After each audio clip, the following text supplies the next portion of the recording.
Upon further review, though, in episode 4, somebody got to the gold first and the group is very frustrated. Nobody more so than John B., and when he heads back home, he's greeted by CPS, DHS, who's ever there to take him. And his case agent has brought a cop to escort him out of his property. He gathers some stuff and is put in a cop car, and he's looking at a picture of his dad, but he lets that picture float out the window.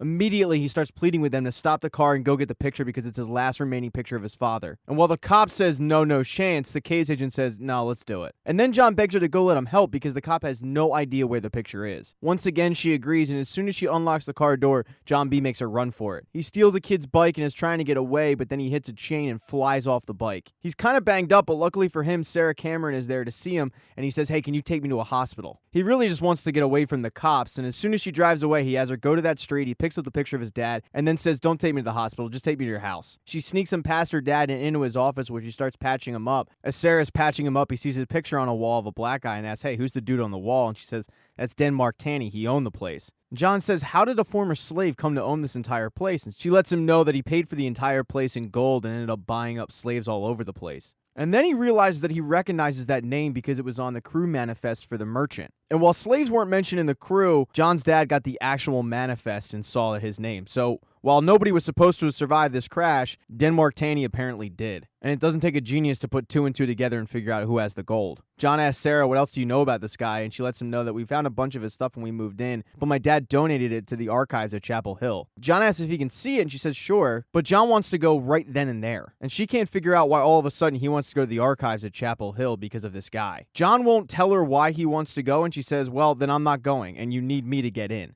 So John doesn't really have a choice. When they get to the marina, the ferry is sold out and they have to sneak onto a tugboat to get off of the island to Chapel Hill. So as those two are busy on their way to Chapel Hill, Topper and his mom are busy getting the boat out of the water. And the guy who's getting the boat out lets him know that it's going to be about 30 grand to fix and insurance won't cover it because it's operator error. And immediately Topper swears it wasn't him, but his mom doesn't buy it. And as he's working now with his friends, everybody knows that it must have been the Pogues and Pope in particular. So they park outside of Pope's dad's place, and as soon as Pope comes out, they mean mug the shit out of him, and it scares Pope and he runs straight to JJ. And JJ tells him, look man, if they come at you, you look them square in the eye and you deny until you die. Speaking of death, the autopsy came back for those 2 guys that were found in the ocean, and it's being listed as a homicide. And this is the first homicide that the Outer Banks have had in quite some time. The cop lets the sheriff know that he found some stuff about the merchant on these guys, and he also found some stuff on the merchant in Scooter's motel room. And she makes mention that these were the guys that were chasing John B., which leads the cop to wonder, maybe he finally upped his crime log to the big leagues. The sheriff then heads to the coroner to get an explanation on why he's listing it as a homicide. And it's not like he wanted to, and initially he did think that it was just man overboard,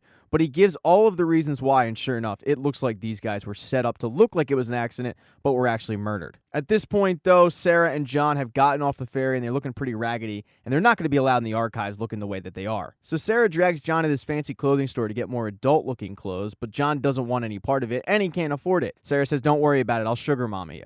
And the two are just dressed in white privilege. They decide they probably should have some aliases, so John's going to go by Vlad from Vienna, and she's going to be Valerie from Montreal. And right before they leave the clothing store, John says, why did you come? And she says, well, because I'm 16 and I know what the rest of my life is going to be like, and I needed some adventure. As they're walking over to the archives, she makes mention that her dad went there and her grandfather went there, and everyone would be disappointed if she didn't get in. She then asks John B. about his college aspirations, but he says, yeah, I haven't really thought about it. She then gets a phone call from her dad, who she told she was sleeping over a friend's house. And the two start role-playing about a conversation between her and John's playing her dad. And when John, who's playing her dad, says, wow, he sounds like a real smooth operator, she says, no, he's not. He's clumsy, he uses finger guns way too much, and he has no idea when to make a move.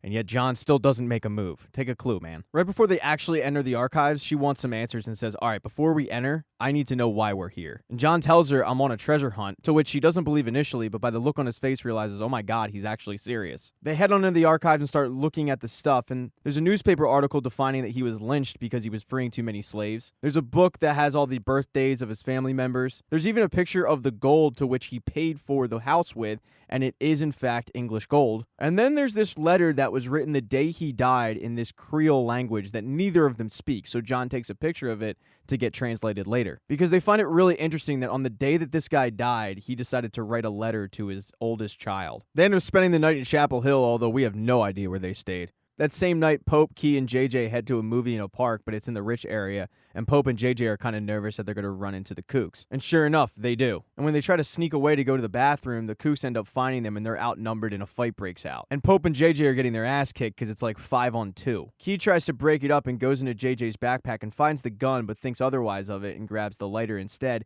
and lights the movie screen on fire. This immediately causes panic in the park and the fight breaks up. The next day, the cop goes to Topper and his mom and shows her surveillance video of a guy jumping off the boat who seemingly sabotaged it and sunk it. And they can clearly see the boat that he was swimming to was registered to Pope's dad's. The mom asks what's the next course of action, and the cop explains how Pope is 16 years old, so if they want to press charges, it could go to trial and he could be arrested and charged for it. And the cop is kind of alluding to that's a little bit of a harsh punishment, don't press charges, but the mother insists. Topper unknowingly has a bigger issue because his girlfriend is heading back to the Outer Banks with John B, and she is flirting hard. They're both talking about how neither of them really knew each other before this day, and their preconceived notions of each other could not be more wrong. When they get back to the Outer Banks, it seems like they're both going to go their separate ways, but John says, no, I can't do this. I can't pretend that yesterday didn't happen. I can't pretend that yesterday wasn't the best day of my life, and I can't pretend that when I see you, I'm no longer going to think differently. I'm going to say, hey, there's Sarah Cameron. And as he's kind of pleading his case, she runs back, says, shut up, and they start making out. She breaks away and says, we live on a small island, so we got to be careful. And Wheezy, her little sister's prediction that she would cheat on Topper,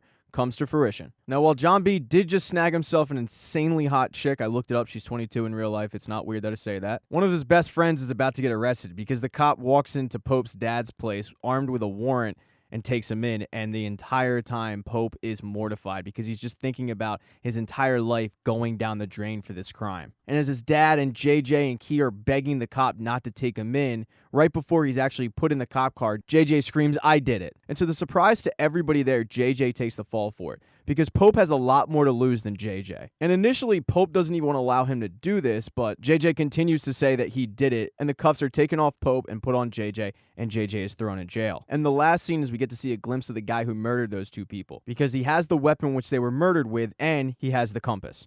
Thank you for watching this recap. If you do not see the next one up in the corner right there on the end screen, don't worry, it'll be up shortly. Please consider following the channel. That'd be cool. If you liked the video, give it a thumbs up. And if you don't, there's a thumbs down button for a reason.